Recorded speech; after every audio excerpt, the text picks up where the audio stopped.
हाय kids, आज हम देखेंगे lesson number 5 class 7 data handling.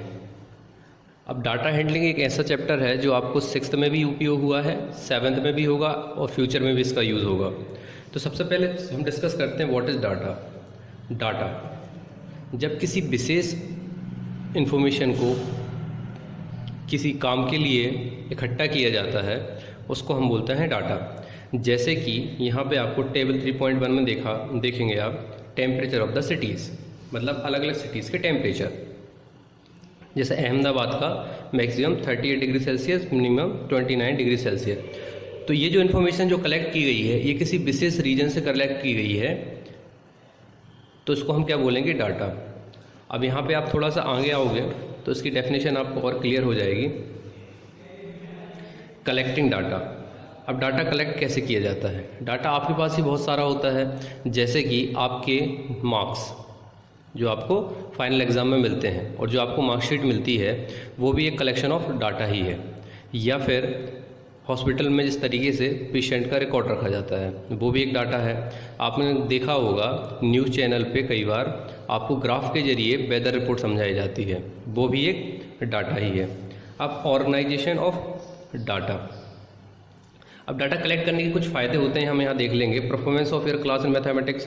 तो इससे बेनिफिट क्या होता है डाटा कलेक्ट करने से कि आप इजीली इसको इवेल्युएट कर सकते हो, आप इसको कंपैरिजन में लेके आ सकते हो। जैसे कि यदि आपने पिछले साल और इस साल के मार्क्स का यदि आप एक डाटा तैयार करते हैं तो इसमें क्या होगा कि आप इजीली देख सकते हैं कि आप किस सब्जेक्ट में पिछली बार सही थे या उससे आपका ग्राफ जो है वो कम रहा है या ग्राफ बढ़ रहा है।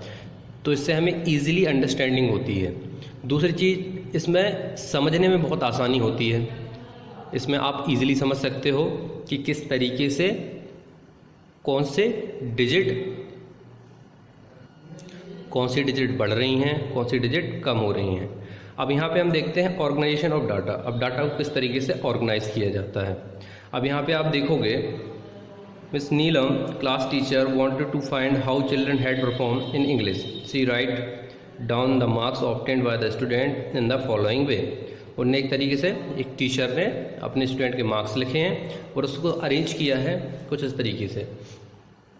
तो अब आप यहाँ देखोगे Neelam college help her organise the data in the following way. Ajay, Arman, Ashish, Deepti and Faizan. Out of 50 marks क्या हैं? 23, 35, 48, 30 एंड 25 रोल नंबर। अब इस तरीके अब आप यहाँ देखोगे क्या है, डाटा अरेंज नहीं है। इसको प्रॉपरली अरेंज करने के लिए हम क्या कर सकते हैं, हम सबसे ज़्यादा नंबर के बच्चे को सबसे पहले लिख सकते हैं या हम सबसे कम मार्क्स के बच्चे को सबसे पहले लिख सकते हैं। तो इस तरीके से हमने इस टेबल को दोबारा रीअरेंज किया है इस टेबल में। अब आपको इस टेबल को देख के आपको क्या समझ में आएगा कि सबसे हाईएस्ट मार्क्स जिसको मिले हैं वो आशीष है, इसके बाद गोविंद को मिले हैं, इसके बाद नीरज को मिले हैं, इसके बाद अरमान को मिले हैं।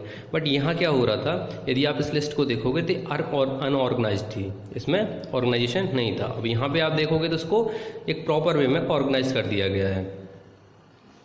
तो इस तरीके से हम क्या करते हैं, डाटा को ऑर्गेनाइज करते हैं। Representative values. अब हम यहाँ देखते हैं the average temperature at this time of the year is about 40 degree Celsius. The average age.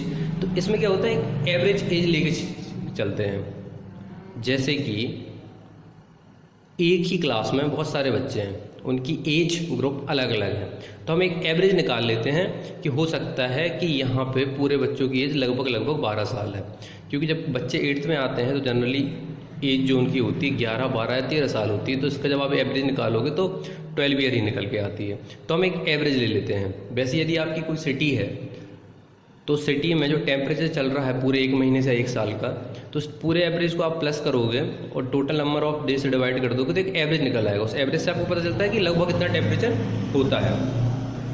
इसके बाद आते हैं अर्थमेटिक मीन।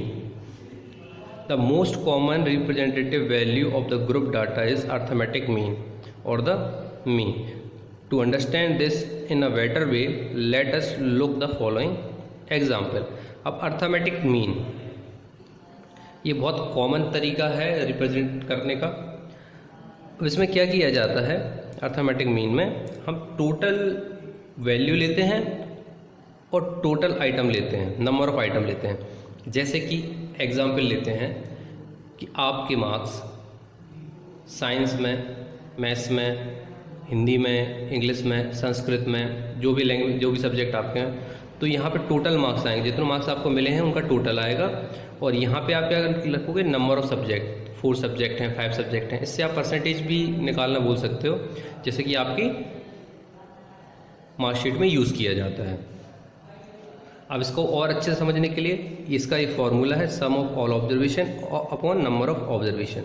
अब ये फॉर्मूला आपको 10th तक यूज़ होने वाला है, तो इसको बहुत अच्छे से याद कर लेना है आपको। आशी studies for 4 hours, 5 hours and 3 hours respectively 1-3 consecutive days, how many hours does he study daily and average. तो इसका एक एवरेज निकालना है। तो हमारे पास क्या था, sum of the observation and number of the observation. तो अब यहाँ हम देखेंगे कि सम ऑफ द ऑब्जर्वेशन क्या हुआ, 4 hours plus 5 hours plus 3 hours upon number of days कितने आए हैं उसके 3।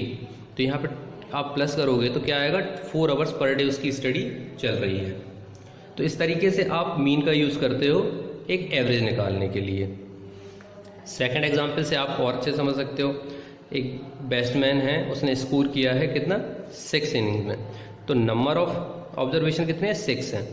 इनका टोटल करोगे आप, उसको डिवाइड करोगे 6 से, तो मतलब 47 अप्रॉक्स उसने एक इनिंग से नंबर्स, एक इनिंग में रन बनाए हुए हैं।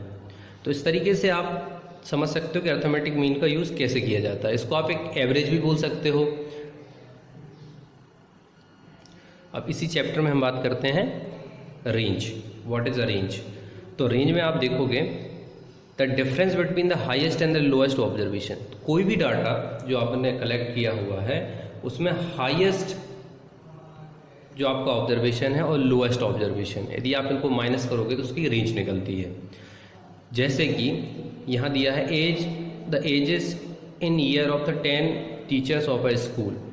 10 टीचर हैं, उनकी एज दी हुई है, तो यहाँ लिखा हुआ। तो सबसे पहले रेंज में हमें क्या करना होगा, सबसे पहले हमें इसको असेंडिंग ऑर्डर या डिसेंडिंग ऑर्डर में अरेंज करना होगा। असेंडिंग ऑर्डर, डिसेंडिंग ऑर्डर में अरेंज करने के बाद हमें क्या करना है इसको, इसमें हमने अभी पढ़ा हुआ था क्या, सबसे लोअर वैल्यू और सबसे हाईएस्ट वैल्यू।